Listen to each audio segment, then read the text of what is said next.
This is our earthquake unit, the study of earthquakes. We're going to get familiar with the procedures for locating the epicenter of an earthquake and determining the origin time of an earthquake as well through this activity. Well, basically, earthquakes, quite simply, are vibrations of the earth produced by a rapid release of energy. So, for example, I have my little handy dandy elastic here, and so say you had a rubber band or something, and you were stretching and stretching and stretching it to the point that you can't stretch it any longer, and perhaps you break it and then it wants to snap back, right? So it's releasing seismic energy, we call it, in the form of several types of seismic waves. And so, as these earthquakes, they are vibrations of earth, and they're occurring when the rigid, all that rocky material, all the rock unit that we talked about, that earth material of the lithosphere, the rigid part of earth, get strained beyond their limit. This occurs usually along faults where there are fractures or breaks in the rock along which some movement has occurred. It will kind of yield and then spring back to the original shape, rapidly releasing that stored energy. Well, this energy radiates in all directions from the source of the earthquake, through the interior of the earth as well as along the surface. But that source of the earthquake within the earth is called the focus. And if you directly above the earth's surface, we would call that the epicenter. But these are radiating out in the form of what we call seismic waves. And so we do have, if I scroll up here a little bit, a couple types, several types of seismic waves that can be recorded with seismographs, which are sensitive instruments located throughout the world, and they amplify and record the ground motions. And so by these passing seismic waves, and they get recorded on what we call a seismogram. And then we can do a study of the seismogram that can be used to determine the time of the occurrence of the earthquake, as well as be able to pinpoint the location of the earthquake. So studying the earthquakes as they occur, that's very important in understanding the internal structure of the earth. But there are some other uses that we have, kind of interesting, for seismographs.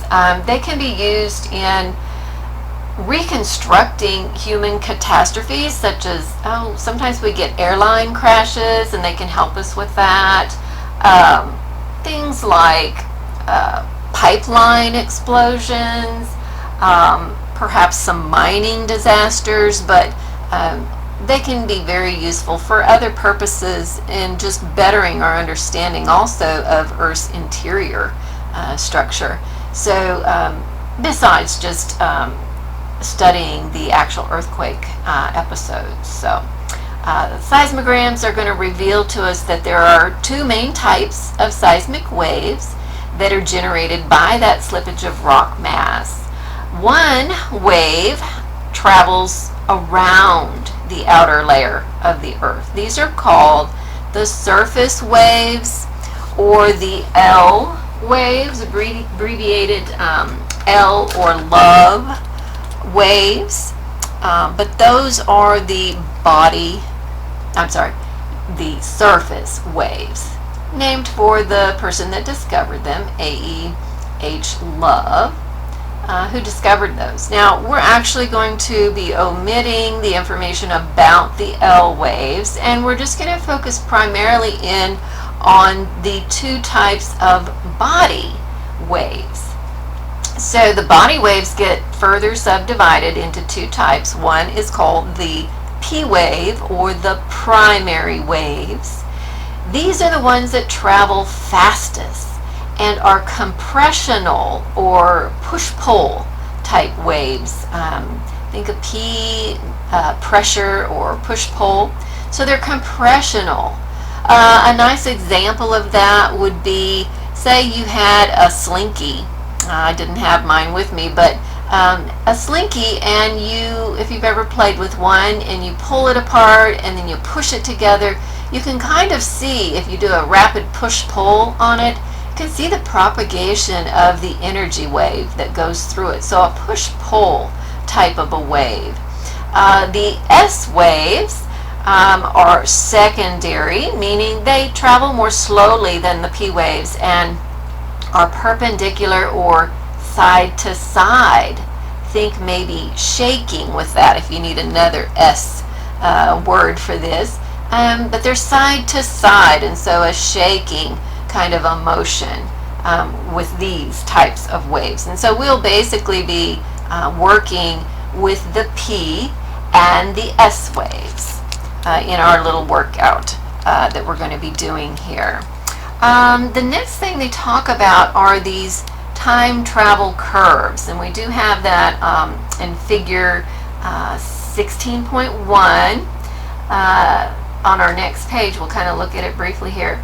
But these are graphs that indicate how long it takes each type of seismic wave to travel a certain distance measured on Earth's surface. So if we can look at that real quick.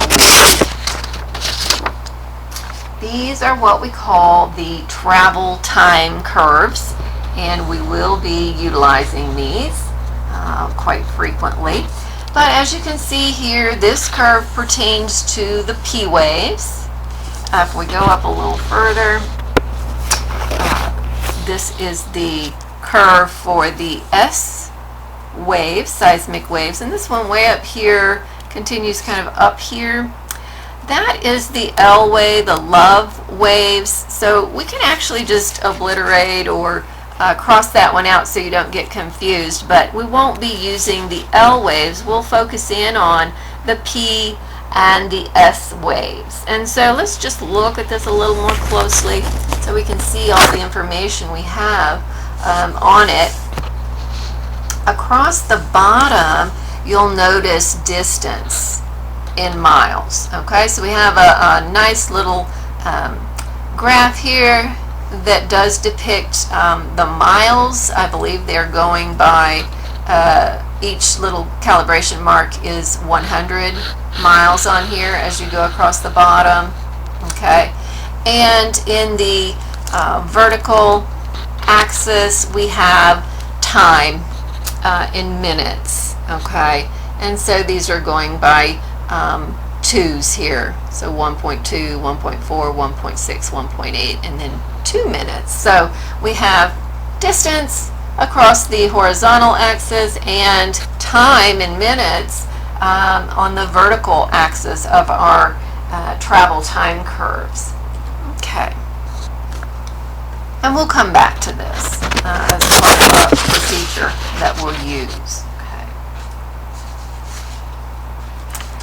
Okay, so they talk about here on, this would be on your page 3, they give us some steps here to go through, and then these steps will get repeated that will pertain to the questions over here. But the example they're giving us is a Dallas example. So there was an earthquake that got recorded on a Dallas seismogram station there near Dallas, and they're going to take a look at the P and the S wave arrival times. Okay, so they're looking here at the S wave arrival time and P wave arrival time. Well, of course, the P wave is going to arrive first because it's our faster traveling wave, and then a little time later the S wave will arrive at the seismic station, making its way from the focus of the earthquake. Okay, well, we can actually get what they call a PS interval. Okay, how many minutes that is, and once we get those minutes, we can translate that into a distance using that previous travel time curve that I just showed you. And so here we're going to be looking at a figure 16.2 that is a seismogram that's been recorded in Dallas, Texas, like I said, and it does have some little zigzags on it, and we're going to determine the P wave and the S wave arrival times. So when they arrive. So let's take a look at that, and that's going to be figure 16.2. Okay, we'll come back to that page 3 rather frequently.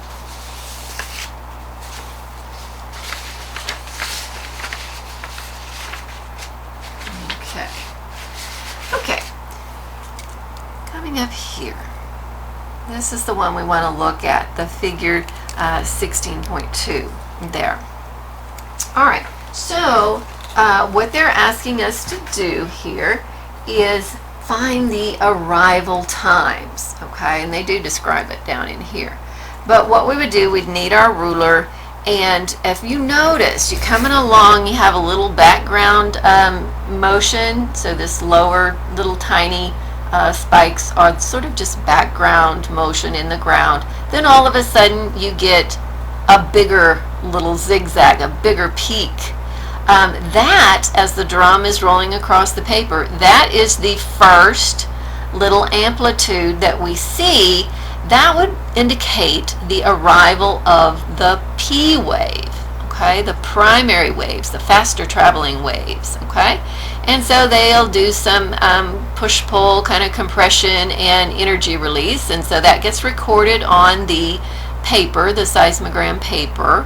And then we go along, and it takes a little while. Okay, we're back to kind of ground motion. Then all of a sudden we get another amplitude, another peak of these little zigzags on the paper. That is then the arrival of the S waves, the secondary waves. Okay, they're a little slower traveling, so they get to the station a little bit slower. So you got to make sure you realize that the P waves are the first to arrive. So these are the times across the bottom as we go forward in time. So they're the first ones. So they would have the earlier arrival time, and then a little later the S waves. So that's very important to remember that.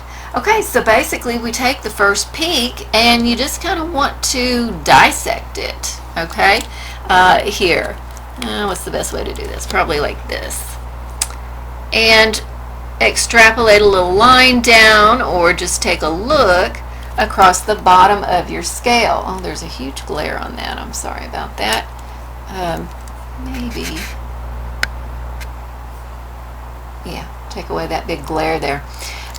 So right here, I've bisected here my little P wave.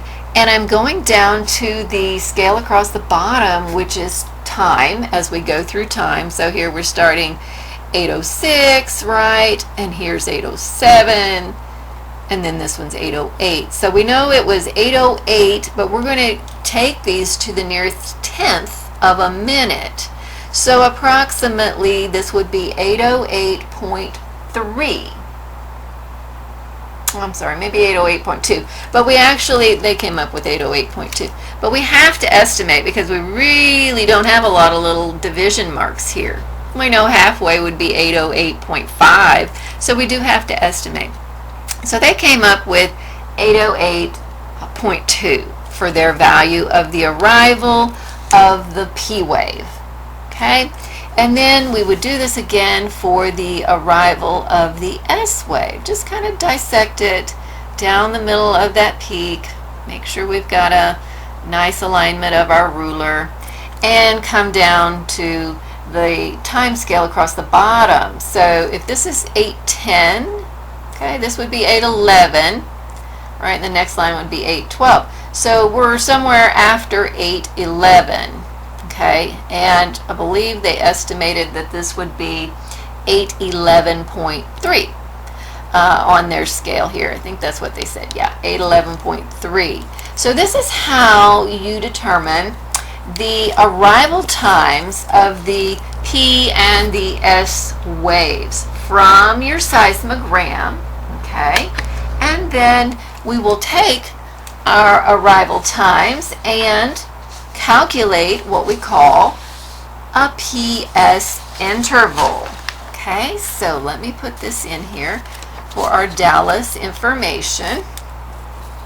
Okay, as we just found from the seismogram in figure 16.2, the P wave arrival time was 8:08.2, the S wave was 8:11.3. So these are tenths of a minute. These aren't seconds here. Okay, tenths of a minute on those. Okay, and so that was our method. And we'll want to remember these methods because we'll repeat these steps for another set of data. Okay, next step you want to do that they talk about then is to convert our PS interval. So let's get our PS interval here. Okay, so a PS interval, if you remember, is a time difference or an interval that tells us the distance of the seismograph from the focus of the earthquake. Okay, so we want to be able to tell how far away. So the distance the seismograph is from our earthquake. And we can figure that out. First off, though, you do have to get that time interval. So how much time lapsed in between the arrival of the P wave and the arrival of the S wave. Then we'll be able to use that and get a distance. Okay, so first step is to calculate the PS interval. So what you do is, of course, you're going to take the bigger number, which is the S wave, and subtract the P wave. This was your S wave, right? It's the bigger one because it arrived a little later. And then your P wave. You subtract off the P wave from the S wave. And you get this little time difference, just how much time did lapse between the arrival of the P wave and the arrival of the S wave. And we come up with, when we do that, we get 3.1 minutes. Okay? So 3.1 minutes is the PS interval. Okay, I'm back on page 3 because they're going to talk about and give us some steps on how we are going to take that PS interval. So here they were talking about the PS interval and how to get that. So the difference in the arrival times, big number minus little number, right? Gave them 3.1 minutes. Okay, to determine the distance from the seismograph to the earthquake's focus, right, where the earthquake actually occurred. Didn't happen in Dallas. It happened somewhere, some distance away from Dallas. We just recorded it in Dallas on the seismograph. All right, so now we want to figure out, well, just how far away from Dallas it was. So we're going to use the travel time curve. They do go through a little description here. Don't know how, clear it's going to be by just talking about it, but I will show the method to you. Okay, but basically we are taking a piece of paper. We're going to lay a strip of piece of paper along the time axis on our travel time curve, and we're going to mark a little dot on the very edge of our paper that corresponds with that, what we had in this example, a 3.1 minute PS time interval. Okay, so that's the first step. So let me show you that, how we do that. Just make a little on your paper. Let me get the travel curve back here. Here we go. Here's our time travel curve. Okay. So what you do, you're going to line up your paper. This is just a blank sheet of paper that you would need. And you want to make sure everything's lined. Get it as close to that time axis as possible. You still need to be able to see the little marks there, though. And the smaller your dot, probably the better. That's kind of a big dot there. But what I was aiming for, right here's the 3-minute mark. That next line is 3.2. So I'm trying to draw my little dot in between that 3.0 and 3.2 because it was a 3.1 PS time interval. So I'm trying to draw a little dot on the edge of my blank paper, and I went ahead and labeled it 3.1 minutes, meaning the Dallas. And you might want to do that because we're going to have some other data that we'll put on here as well. So you want to be able to tell which seismograph station you're referring to. So 3.1. Okay. So I made a little dot on there. Okay, and then we'll come back to this, but then they talk about, like, step 2 here. It says keeping the edge of the paper parallel to the vertical lines. We're going to slide this sheet of paper along up the S and P curves until the 2 dots, well, I actually put just 1 dot, and I'm using the corner of the paper as my other reference point. But we want these 2 dots to lie exactly on the S and the P curves. Okay, so let's slide along here. Here we go. Everything lined up nice and proper. And then we start sliding along. Okay, we start sliding over and along. Remember, this bottom curve is our P wave. This one here in the middle is our S wave. And forget about this upper one. That's the L wave. Don't confuse yourself with that one because we're not using it. But I'm sliding. I'm moving and I'm sliding along. Okay, up the P wave, up the S wave.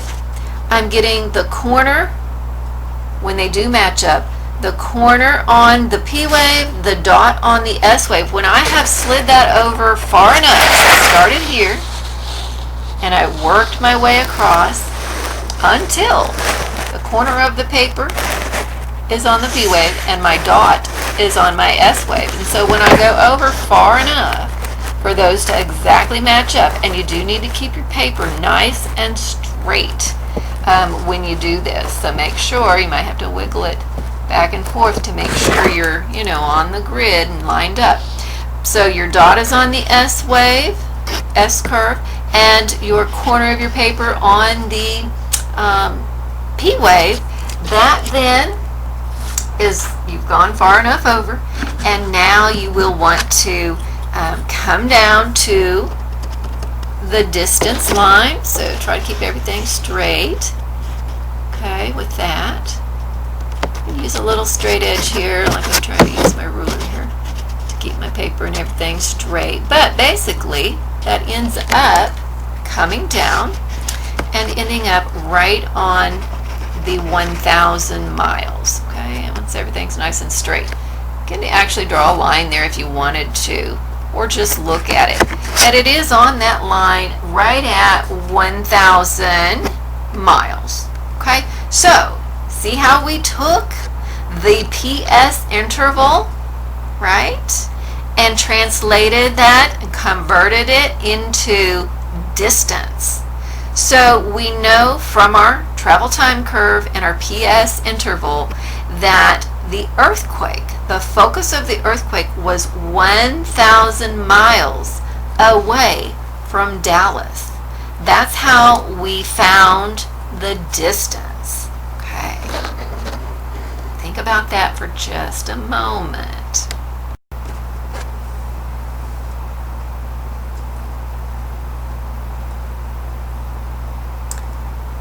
So I promise you that will take some practice, getting the hang of that, how you just slide it across and match up your points. And so do take some time to practice that if you need to.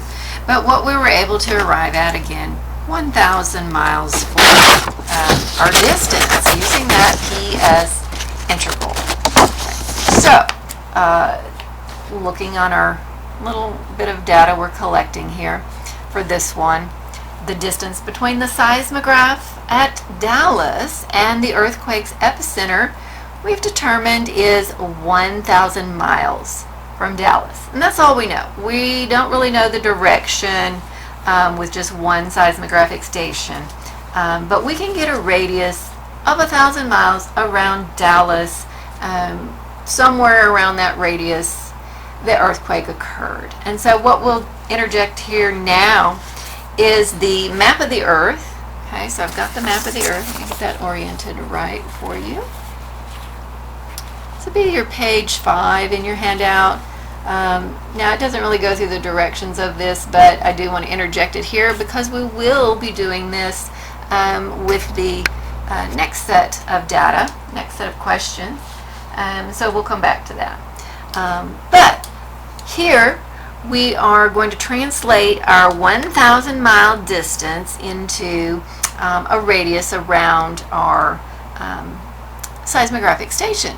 And so they don't give you this information in the handout, but Dallas is located at 31 degrees north latitude and 95 degrees west longitude. So here we have the western hemisphere portion. Of course, North America is here. And we've got a couple coordinates on our map. And so these outer numbers, 0, 10, 20, 30, 40, 50, 60, 70, 80, 90, would be the North Pole, 90 degrees north. We've got them along this side. We also have them along this side. So the other side has them for convenience as well. Okay, so that helps us out no matter which side we're trying to work from. And Dallas is at 31 degrees north, so it'd be, just a little bit up past our line here. And you do want to follow it as it curves too. Just kind of stay about 1 degree, past the 30-degree mark because we're at 31 degrees north. The second coordinate is the longitude. So these bottom numbers are depicting our longitude. You can kind of see how longitude converges towards the North Pole there. But these are our longitude lines, and you're going to 95. So here's 90, here's 100. So about halfway in between there is 95 degrees west longitude. And so you'd basically take the 2 points, the 31 and the 95, and meet up in Dallas right there. So I marked a little point for Dallas. Okay, so you might want to take a moment and do that. Plot that. That's the coordinate for Dallas. Next, I get the radius. I've already done a circle around it, but the way I get that is I take a drafting compass. So you'll need a drafting compass for this. And notice the scale across the bottom here. Okay, we've got that in miles. So this would be 500 miles, and that would be 1,000 miles, and so forth. So those little blocks are going by 500 miles in there. And so what you would do is you would open up your drafting compass. Just sort of opening and closing this. And place, one point, the point on the 0 mark, and then we worked with 1,000 for our Dallas case. So I'm going to keep that as best I can. It looks like 1,000 to me on the scale. So keep that. Make sure your compass doesn't bend or move. And then, the point on the coordinate. Okay, that middle part. Point on the coordinate, and then you would just rotate that around. I've already drawn mine in, but you would rotate your paper underneath it. It's probably the best way to do that, and get a radius put around your Dallas. Okay, so all that's telling us from all that work we did was that the earthquake occurred, we don't know what direction, but 1,000 miles from Dallas. That's the best one seismographic station can do for us. Okay. Now, there's another question in here for Dallas. We're not quite done with Dallas yet. Okay, so yeah, it's saying here that we know that it's 1,000 miles from Dallas, but we don't know specifically where. Okay, to determine that, we would need 3 seismographic stations that we are going to work with in this question over here. But this last little step, determining the time the earthquake occurred. And so they've got some directions in there, but I kind of wrote my own as well. So I'll go to that page for you. Okay. So here we are, earthquake origin time. So if we got to go back to our travel time curve for this, okay, but what we're saying is, using the travel time curve, which is figure 16.1, we want to start at the point the distance determined from above. So at the 1,000 mile mark, if you remember, that's what we determined for this particular example, where the vertical line passes through the P wave. We want to work with the P wave because the P wave is the faster wave. That would be like the earliest time we would have. So we want to be using that one. After we figure out where it hits the P wave curve, okay, intersects that, we will project a horizontal line across to the time axis of the graph. Ends up giving us about 3.5, but let's take a look at that. Here's our travel time curve, figure 16.1, back on page 2. And so we're going to be using the 1,000 distance, right, for miles in distance, because that's what Dallas was. So we'll come up to the P curve. Don't use the S curve, the P curve. That'll be something you'll need to remember. So where that intersects the P curve, so 1,000 comes up to the P curve right at that point. You could draw a point there if you wanted to, and then you'll come across, you'll draw a horizontal line across from there. Make sure your ruler, your straight edge is straight. Come across, okay? And we're located here at 3.5 minutes on our time scale, our time over here. So we've got 3.0, right? These are going by twos, 3.2, 3.4, 3.6 up there. So it's ending up halfway between the 3.4 and the 3.6. So 3.5 minutes. So here we've just translated this distance into minutes. So it took 3.5 minutes to travel 1,000 miles. That's going to help us get our origin time of our earthquake. Okay, the earthquake didn't happen at Dallas when the P wave arrived. No, it happened a few minutes, and exactly 3.5 minutes, okay, prior to the arrival of the first P wave. Okay, so yeah, that indicates the earthquake occurred 3.5 minutes before the first P wave arrived at Dallas. So go ahead and subtract off the 3.5 minutes from your P wave arrival time. You got to back up a little bit and remember what that P wave arrival time was from before. We found that from the seismogram, and it was 808.2. Okay, so take the 808.2, that's the arrival of the P wave. So go ahead and subtract off your 3.5 minutes that you used using that method right there. 3.5 minutes subtracted off gives us a time, 804.7. That is the time the earthquake actually occurred. Okay, so that's your method, and this is a method that students tend to forget how to do on the exam. So you will have to do and repeat all of these steps on the exam for a different example. And so this one, the origin time, they get down to that one and they tend to forget how to do that.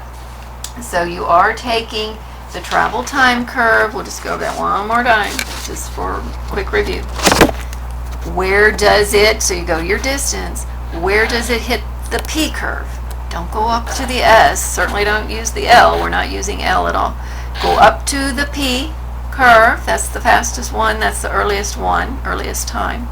And then extrapolate a horizontal line across directly from that point. Get your minutes. That's going to tell you how many minutes it took to travel that distance, that 1,000 miles. Okay, 3.5 minutes. Subtract that off of your P wave arrival time. That's going to give you your origin time. So that's worth reviewing and making sure that you can get that.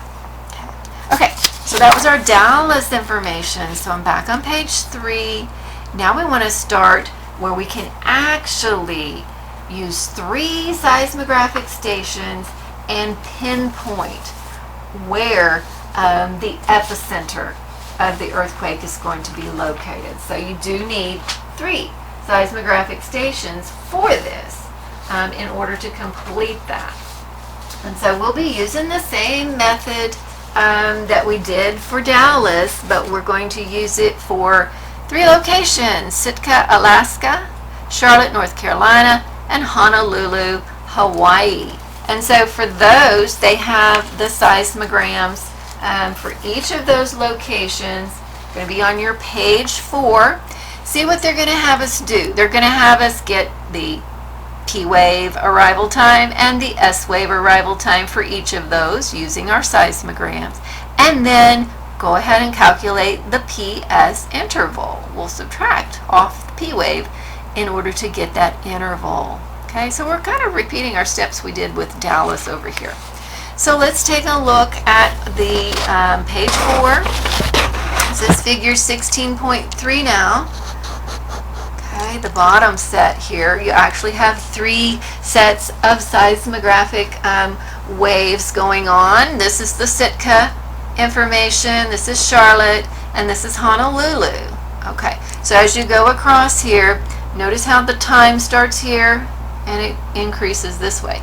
So these aren't labeled with the P and the S waves, so you're going to go ahead and maybe need to label those. But you'll need that information that the P waves are the faster traveling waves. And so the first little blip here, little amplitude, is going to be our P wave for Sitka. And this one's going to be the S wave. So you want to label those. Here's P wave for Charlotte. Here's P wave, or S wave for Charlotte. Here is P wave for Honolulu. And here is S wave for Honolulu. Get those labeled, okay, so that you'll have them. And you will have to know that for the exam. They're not going to be labeled on the exam either. Okay, and then your times across the bottom. We've got 8:06 for that line, 8:07 there, 8:08, 8:09, 8:10, 11, 12, and so on across the bottom. You're going to have to estimate to the best of your ability on these, because they're, don't have a lot of little calibration marks to help us. A lot of them are about halfway, so if it looks halfway, it's probably going to be pretty good that it's a 0.5, a tenth of a minute in there. But do your best on that same method that we were using. Dissect your first peak there, right, in half, and then come down to the time across the bottom and get your arrival time for your P wave. Do that for the S wave for Sitka, and then you've got your place that you're going to put your data for that. Repeat that for Charlotte, and repeat that for Honolulu. Okay, and so I'm going to be giving you my information that I was able to come up with, but yours might vary slightly, and that's fine. I want you to use your own data, because your data might come out even just a little bit better than mine, and so that would be fantastic.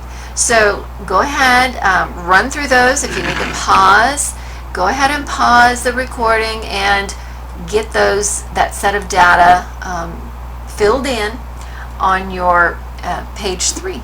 Okay, so use that and fill in the arrival times of the P waves, arrival times of the S waves, and go ahead and calculate your PS intervals. So take a moment to get that information completed.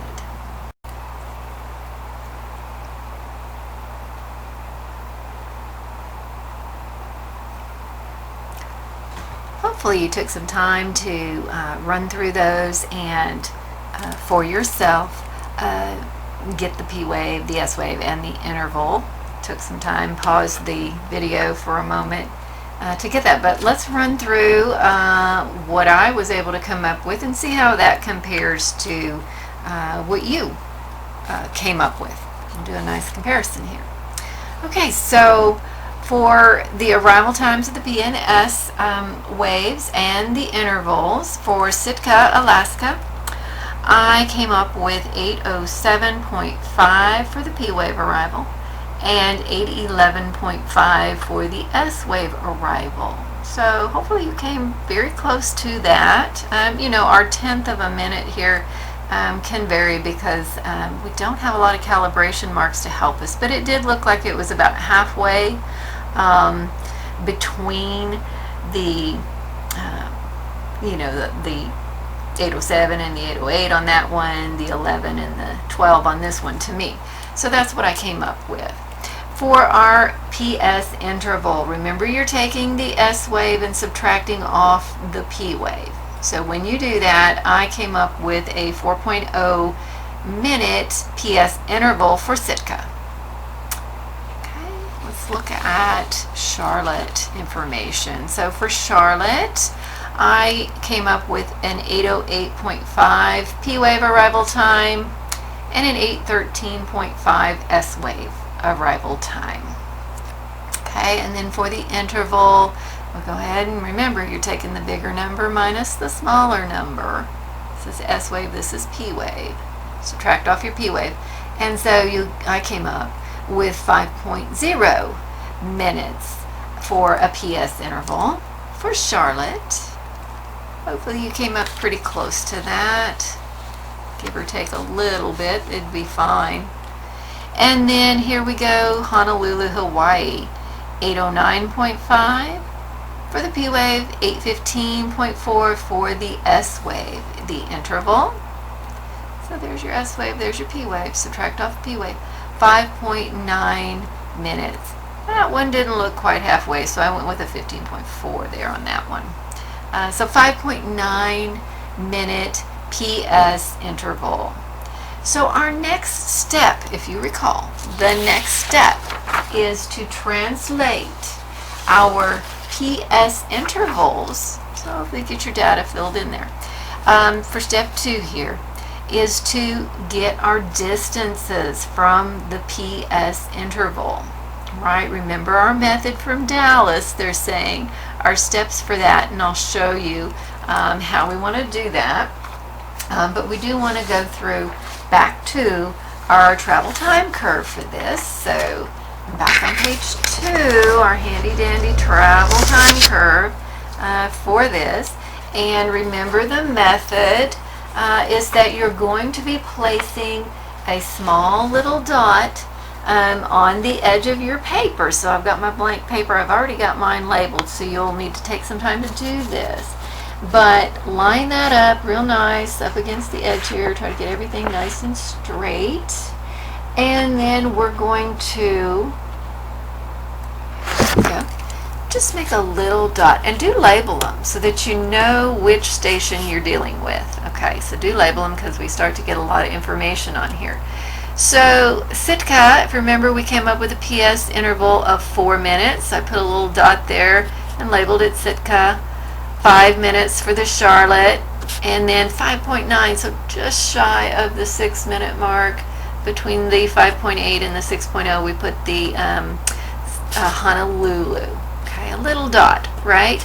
And then we'll take each of those and we'll work our way through translating our PS intervals into distances. Okay, so remember that method we used with Dallas where we were going to slide across, right?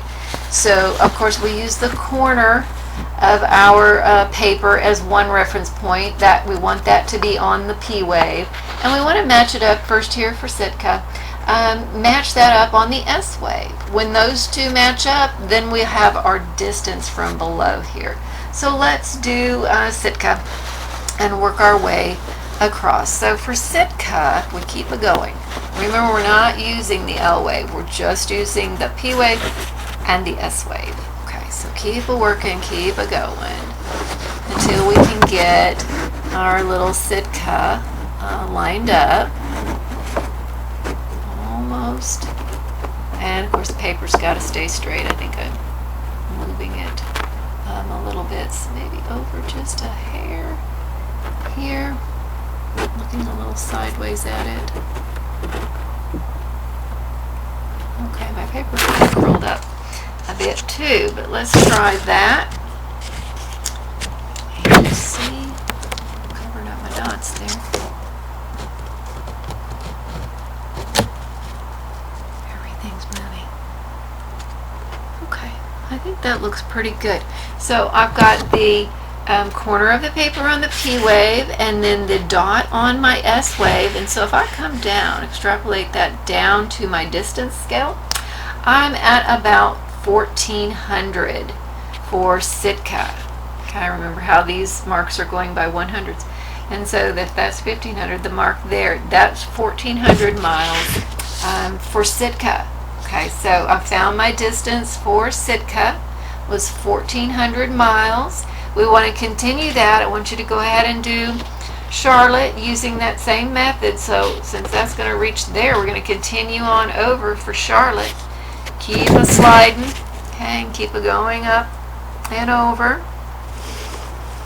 And this time we're trying to get the Charlotte, which is the 5-minute mark.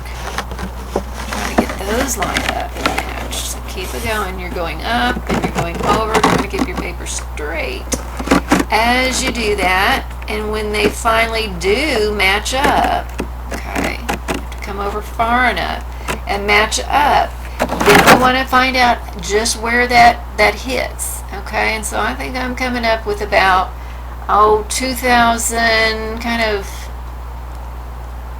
2,150 on mine, but whatever you get, I do want you to do this yourself because again, your data might just come out better than mine. And try to keep your paper straight and all that.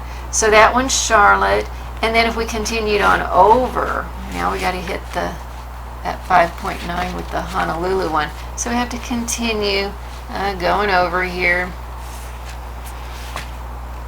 And try to keep things straight. Not quite there. That's kind of a big one.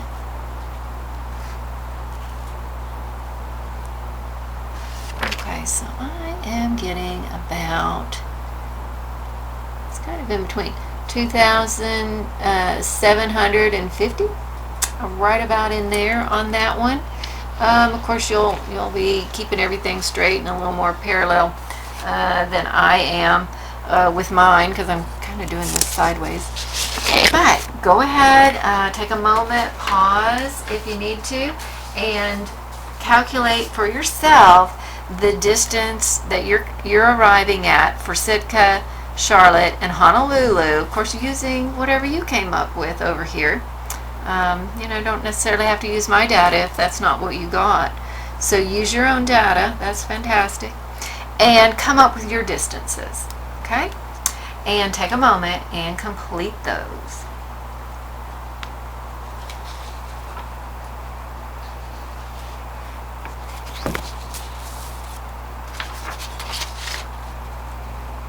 Okay, so that's what I came up with for the distances. So your seismographic station, remember we had those little PS intervals that we used. Okay. That was Sitka, that was Charlotte, that was Honolulu. Slid the paper across, lined up the corner of the paper on the P wave curve and the dot that you marked for those intervals on the S wave curve. Come down, extrapolate that to the distances. So I ended up with 1,400 miles for Sitka, 2,150 for Charlotte, and 2,750 for Honolulu. Now we've got our distances. So they're varying radii from each of those locations. We've got our 3 seismographic stations. So this is really going to help us trilocate and pinpoint just where our epicenter is. Okay. So in using those distances, we want to keep those distances in mind. And we're going to go to the map on page 5. Get that oriented right for you. Oh, there's a big glare in the center of it. Hopefully we can work around that. Okay, so we have some coordinates that they do give us. I put mine somewhere here. So back on page 3, they actually do give you the coordinates, if I can find them. Oh, here we go. Hang on a second. Here we are. So we found our miles, and you can put your miles in there of what you came up with. Next, we got to find this epicenter, and so they're giving us the coordinates of our seismographic station. So we're going to use the world map, and we're going to plot Sitka, Charlotte, and Honolulu on the map. So they gave us our coordinates. So here's Sitka, 57 degrees north, latitude 135 degrees west, longitude. And there's your Charlotte, and there's your Honolulu. So we need those values as we go to our map over here. And we'll go ahead and plot those. I've got mine plotted. My number 1 is Sitka, right way up there in Alaska. My number 2 is Charlotte, out there on the east coast of America. And then Honolulu, way out here in the Pacific Ocean. Makes good sense. And so those coordinates, you do want to make sure you get them plotted correctly, latitude and longitude, because if those are off, if your points aren't in the right location, yeah, you're going to be way off with your trying to trilocate your epicenter. Okay, so yeah, Charlotte was 57 degrees north, so remember how we get the latitude. So 57, you know, there's 60. 57 will be about 3 degrees from that, and you follow it as a curve. You follow along the line even though it curves, okay?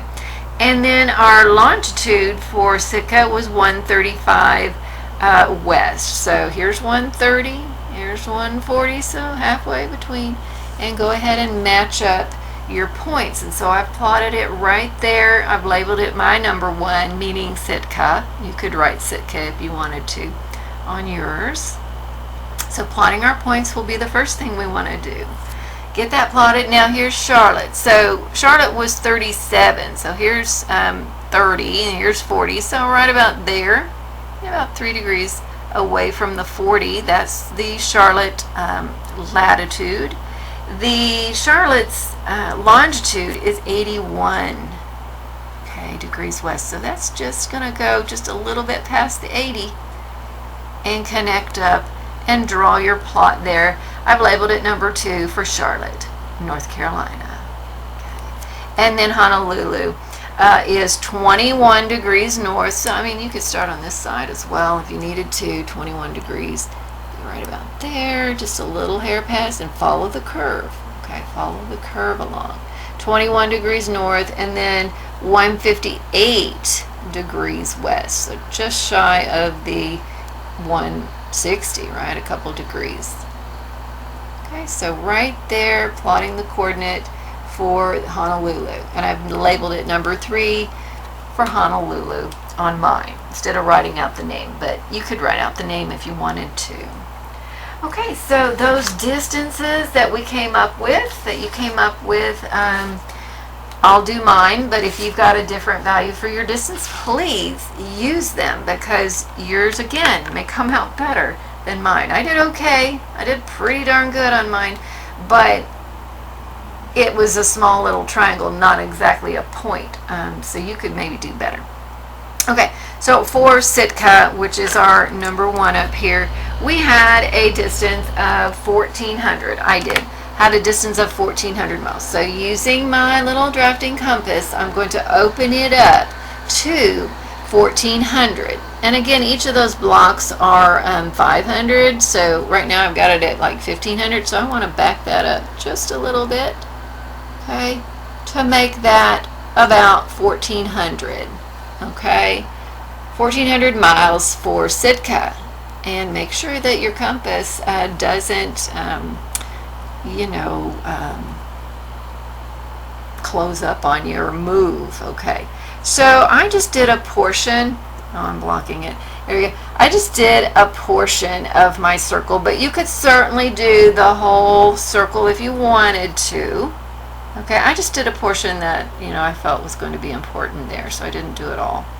Okay, so I got that for Sitka, and then moved on to Charlotte, which my data was 2,150 miles, so 2,150. I'm going to open my compass to that.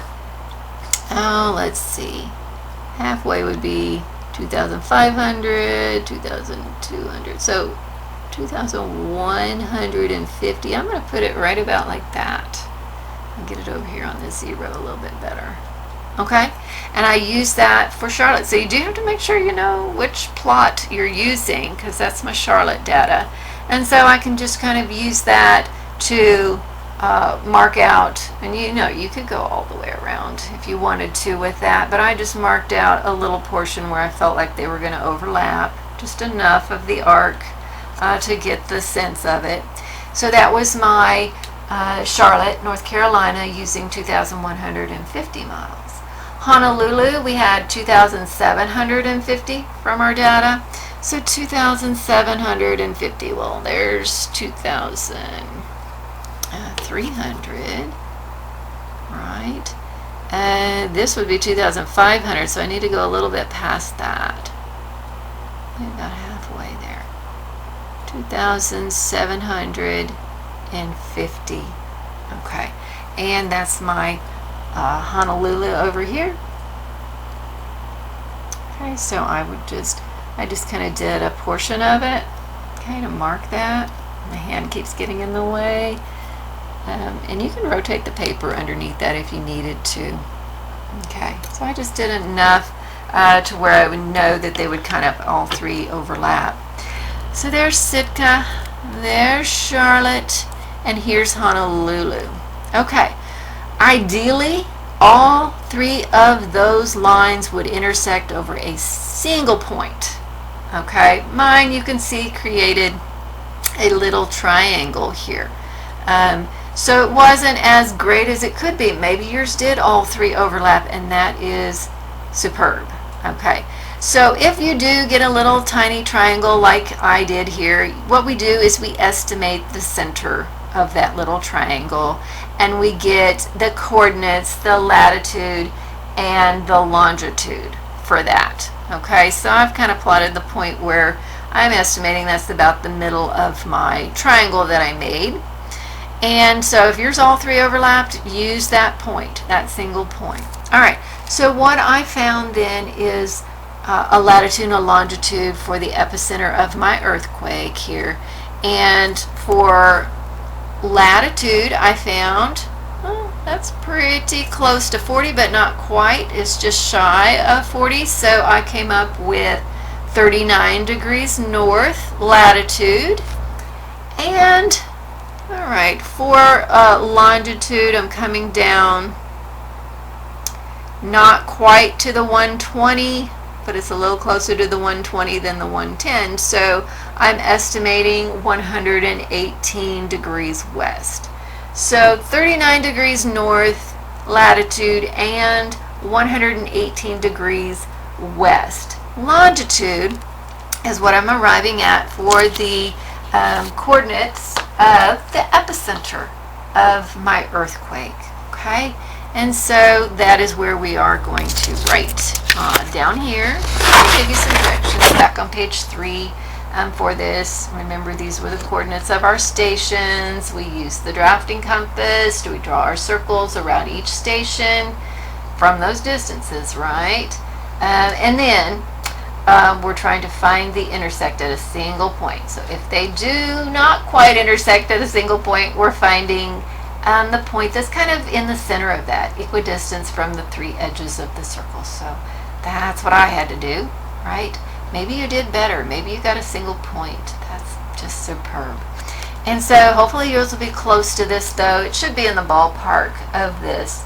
39 degrees north and 118 degrees west for longitude. Okay, so let's write that. I'll show you that for our question 3 there. Okay, just so you'll have that data. And fill that in on your page 3.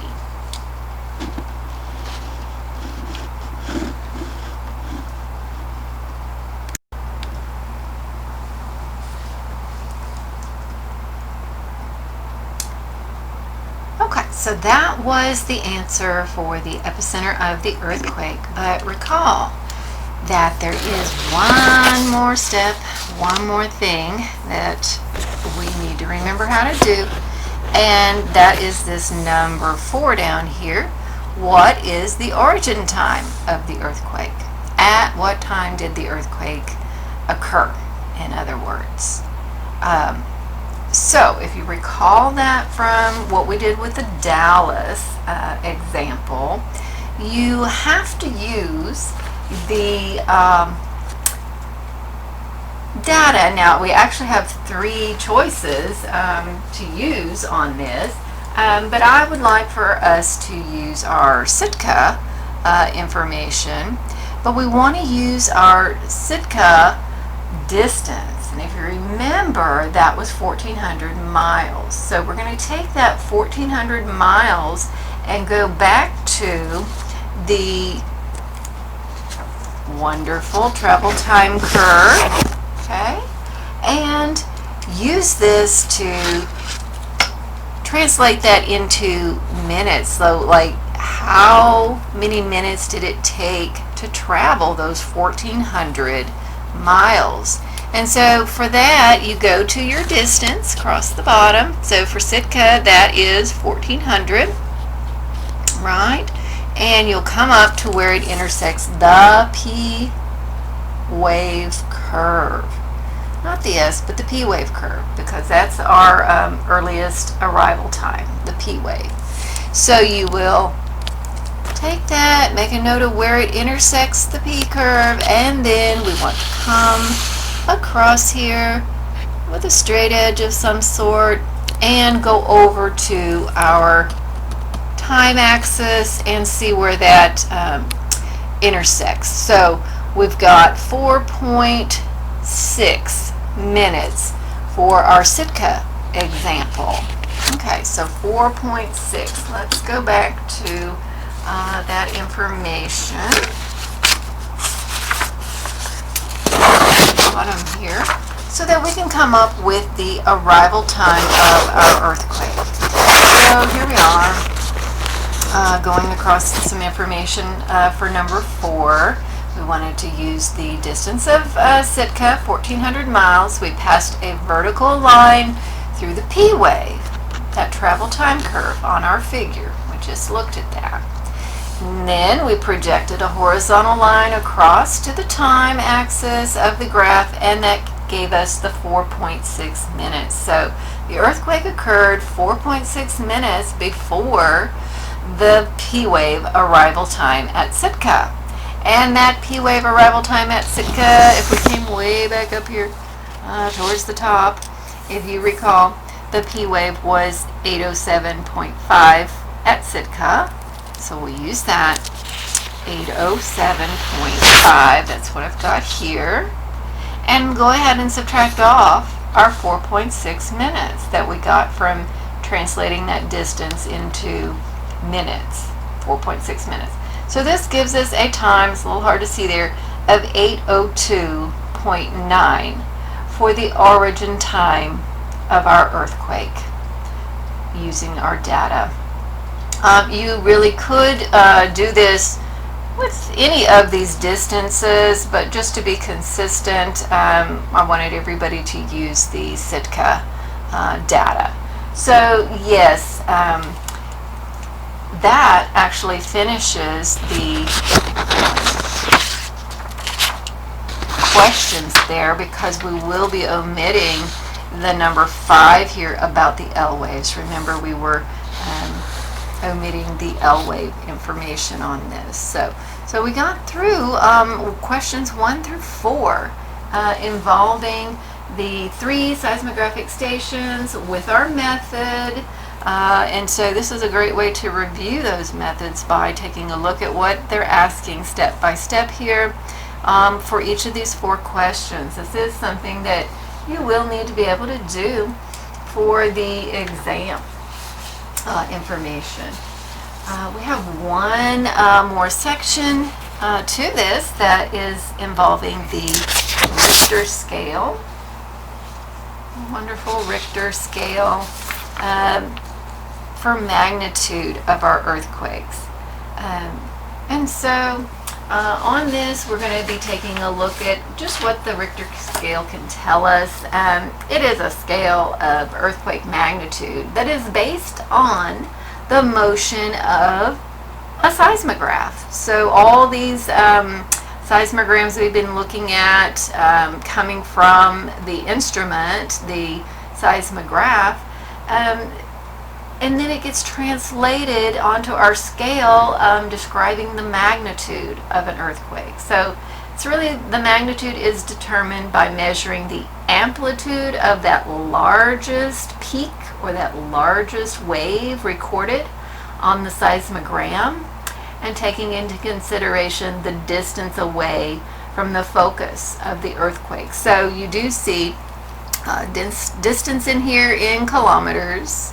There's our magnitude scale up the center, and then the amplitude in millimeters for the height of our waves, okay, on the seismogram. And so they go through a few things here. They're saying the below here on the dotted line, we have what represents the standard Richter earthquake. So in this one, we're looking at where we have a 100 kilometer away, so distance, 100 kilometer away earthquake, and it produces an amplitude of 1 millimeter on our scale. And so this gets assigned a 3.0 magnitude on our scale. And from this, then we reference what other earthquakes are based on that standard. And so they go through a few scenarios here where, let's say we had a 100 kilometer away earthquake that had a magnitude of 4.0, and it would produce an amplitude of 10 millimeters. So we can use a straight edge and line these up.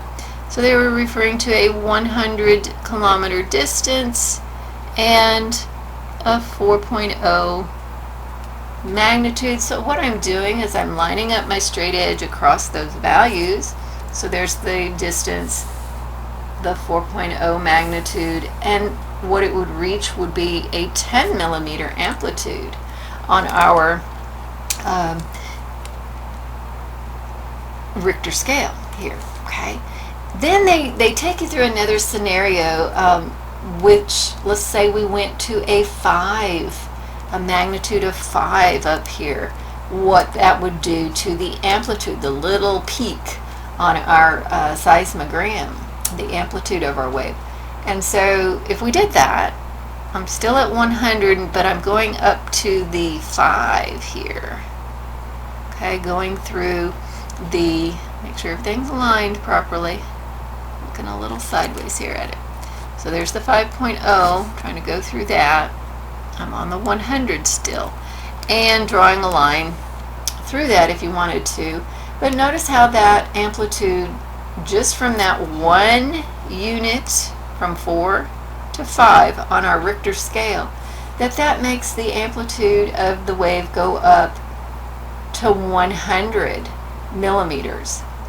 And so that's a jump of a factor of 10 just by going up 1 magnitude unit. So they do say we've got, you know, the amplitude of, or sorry, magnitude of 3 was 1 millimeter. We went to 4 and the amplitude went up to 10. We just did the 5 and the amplitude went up to 100. And so they're saying the 1, the 10, and the 100 are all powers of 10. And so in this way, that's why the Richter scale is said to be exponential. So just a change of 1 unit in magnitude, for example, from the 4 to the 5, we went from 10 to 100 with the amplitude. It gave you an increase by a factor of 10. And so this is sort of how our Richter scale or the Richter nomogram is set up. And I came up with a few more. Your next page has a huge one here that you can really work with and see your numbers a lot better on these. So that we could just maybe do a few examples for this. to play with. And see how you're going to be doing that for the exam. But you do want to keep an eye on how your scales change, because here, you're going by, it looks like by twos here, so your scale kind of changes. So that would be like 22, 24, 26, 28, 30. And then now we're going by fives, 35, 40. And now we're going by tens, 40 to 50 to 60. And so the scale kind of changes as you go for your distance as well as your amplitude over here. So you have to be very careful on that, because you want to be sure you're looking at it correctly to arrive at the correct values. So just watch how it does change. Here we're kind of going by tenths in there, so 1.2, 1.4, 1.6, 1.8, and then 2 millimeters. And then now we're going by ones, 2, 3, 4, 5. Looks like here we're going by 1 still, 6, 7, 8, 9, 10. And then all of a sudden we're going by 2s. So this is 12, 14, 16, 18, 20. Now we're going by 10s, 20, 30, 40, 50. So you gotta watch, is what I'm trying to say, that scale varies with those little calibration marks as you go. So be cognizant of that. For our first little example, I've got a few here that I'd like us to work through just to get a feel for this and what you could be asked on the exam. So I've got my three categories here: what the distance would be, what the magnitude would be, what the amplitude would be. So basically I'm giving you two of the variables and you're solving for the third. So I'm doing it in every different way I could ask it. And that's how it would be asked on the test, is I give you two variables, you solve for the third one. So in looking at that first one, our distance is 150 kilometers and our amplitude is 5 millimeters. So we're going to align the two variables that we're given, which was 150. Okay, so if that's 120, that's 140, that's 160. 150 is going to be about in the middle there of those. And then amplitude was 5. So let's take a look. Find the 5 in here. Make sure everything's lined up right as best you can get it. Okay. And then you draw a line on there. I'm not going to do it on this one, but you could on yours. Draw the line through. Okay. And we're at 4.0 on the Richter scale when everything's nice and aligned. Okay. 4.0 would be our magnitude for this one, okay, in our first example. So 4.0. Okay, on that one. Given two variables, solve for the third, magnitude that time. Now on the second example, I'm giving you distance of 700 kilometers. I'm giving you the magnitude of 7.0.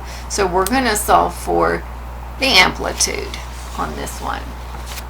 Okay, so 700 was our distance. It was way up here. And 7.0 and where that goes through. Okay, we're going to figure out the amplitude. So 700. And I need to get on 7.0. Get that lined up right. Okay, so those are going through. You could draw a straight edge on that if you wanted to, going through there. And I'm in and up right about here, okay, on that. And so we got to pay attention to our amplitude scale. Here is 20, then we've got 30, then we got 40, then we got the 50. So I ended up right here at 45 millimeters, right? That's in millimeters. So this one is 45 millimeters. I'll write that in on that one. And you'll want to play with these and make sure that you can do that because, yeah, you'll be doing this on the exam. Kind of a hands-on exam. 700 kilometers, 7.0. So our amplitude was 45 millimeters. Okay, and then this last one here, I'm going to have you solve for the distance, but I give you the magnitude of 5.5 and the amplitude of 100 millimeters. So let's see what we come up with for a distance on that. Okay. I'm going to run through 100 and 5.5. So here's 5.0. Halfway between the 6 and the 5 is, this one is the 5.5. So 105.5 running through there. Okay. I think I've got it. Somewhere maybe in between. So if we draw the line here and it goes through and it goes through, kind of close to the 80. So we've got 100, 120, 140, 160, 180. So I'm just a hair past the 80, it looks like. So we might want to go with about 185 on that. And that's in kilometers. So you get the idea of what I'm doing with that. And you will want to play with that and make sure that you can come up with these similar answers on that. Kind of simple, very nice scale to work with, but that just shows you the Richter scale with a few problems in there, where I could give you two of the variables, distance, magnitude, or amplitude, and you solve for the third variable. So that's just that last portion. It's kind of a fun one. We like to have lots of questions from that because it's easy on the exam. But I'm going to pop under here the study guide for exam 1 that includes this portion of the, let me maybe go up just a little bit on that, of this unit. Okay. Structural geology will be the next unit of what you'll need to be able to do from this handout, this unit, our earthquake unit. So you do want to be able to interpret a seismogram to estimate the times of the first arrival of the P waves and the S waves.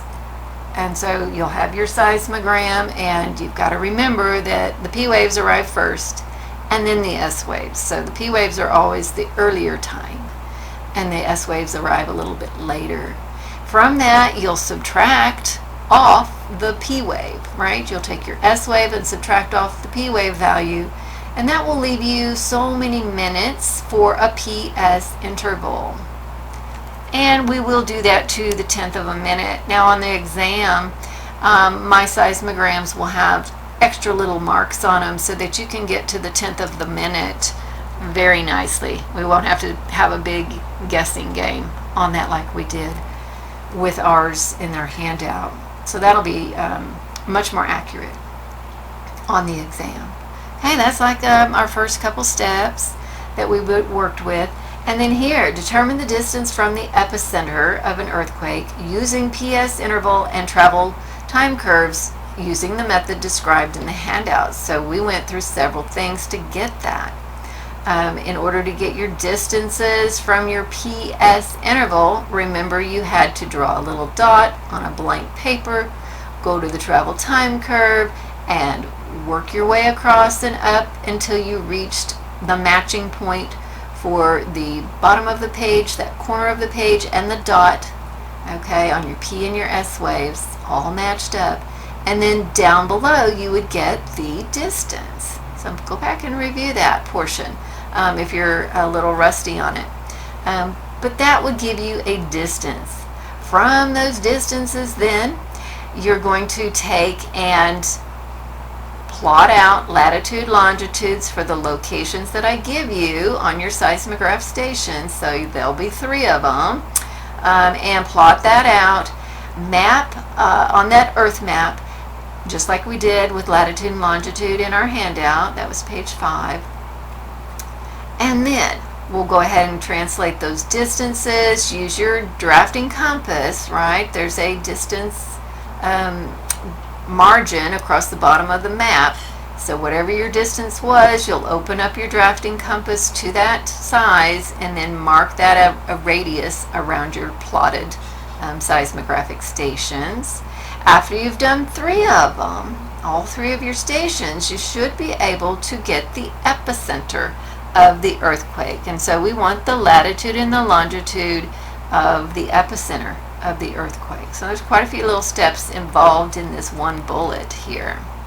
Then the last thing we did was to get the origin time of the earthquake using that method in the handout, and I gave you some notes on that too. But this is where we took a distance from our 3 distances from these seismographic stations, and I will specify which distance to use on the exam. So you'll have a distance and you'll go back to the travel time curve, see where that distance intersects the P wave curve. Then you will go across with a horizontal line and meet the vertical axis of the time.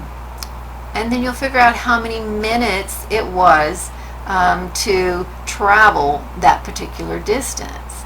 So the earthquake actually occurred several minutes before the first arrival of the P waves. And so then you'll take whatever your P wave value was for your station and subtract off those minutes. So going back and reviewing those steps. Remember, this is the one that I mentioned a lot of students forget how to do, the origin time of your earthquake. So be sure to review that. And then lastly, we just talked about using the Richter scale, the nomogram, to be able to determine the distance to the epicenter or the magnitude or the amplitude of the S waves of an earthquake. So what we had just gone through, I'm going to give you 2 variables, could be any of them, and you solve for the third one. So basically you will have the Richter scale diagram and you'll have access to a ruler, and so you just lay those out and draw your line and then be able to determine that third variable, whichever one I do ask you for. So okay, so that does conclude the earthquake unit. It's definitely, if you have any questions, you can always review this video, stop it and work through it. But if you do have any questions or concerns, please make sure that you get with me and enjoy your earthquake unit.